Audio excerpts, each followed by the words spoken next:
Good morning, students. Today we will talk about the third law of motion, Newton's third law of motion. What is the Newton's third law of motion? Every action there is an equal and opposite reaction. कैसे opposite और equal reaction करता है? जैसे हम किसी को अगर किसी चीज़ को ऐसे करके उछालते हैं तो वो ऊपर की तरफ भी आएगा, यानी कि अगर मैं ऐसे कर रही हूँ तो वो ऐसे भी आएगा। अगर मैंने हाथ के ऊपर ऐसे किया है तो उसने कहीं ना कहीं मेरे हाथ पे अपना निशान छोड़ा भी है। तो that is the every action opposite and equal reaction. तो वो कहीं ना कहीं करता है। हम चलते कैसे हैं कि हम ग्राउंड को पीछे की तरफ धकेलते हैं अपने पैर से और फिर आगे की तरफ मूव करते हैं। क्या होता है, earth moves backward by a very small, और एक एंगल होता है जिस पे आप चल पाते हो, ठीक है ना।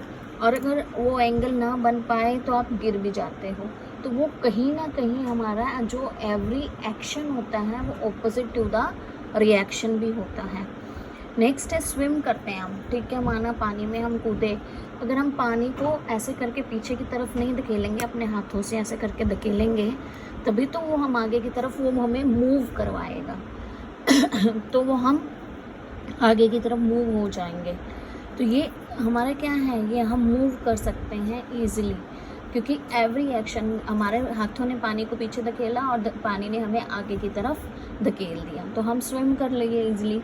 अगर कोई बाय चांस सेलर है, वो एक बोट से दूसरी बोट पे जंप करता है, तो क्या होता है कि वो उस बोट को अपने पैर से पीछे की तरफ धकेल रहा है और वो आगे की तरफ उसको धकेल रही है।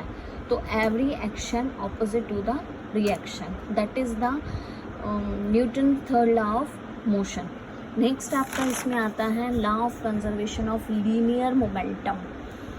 That is very very important derivation है, मोस्टली यानी कि करवाते हैं और पेपर में भी मोस्टली आती है, ठीक है। The total momentum of two or more particles is always remain constant before and after the collision.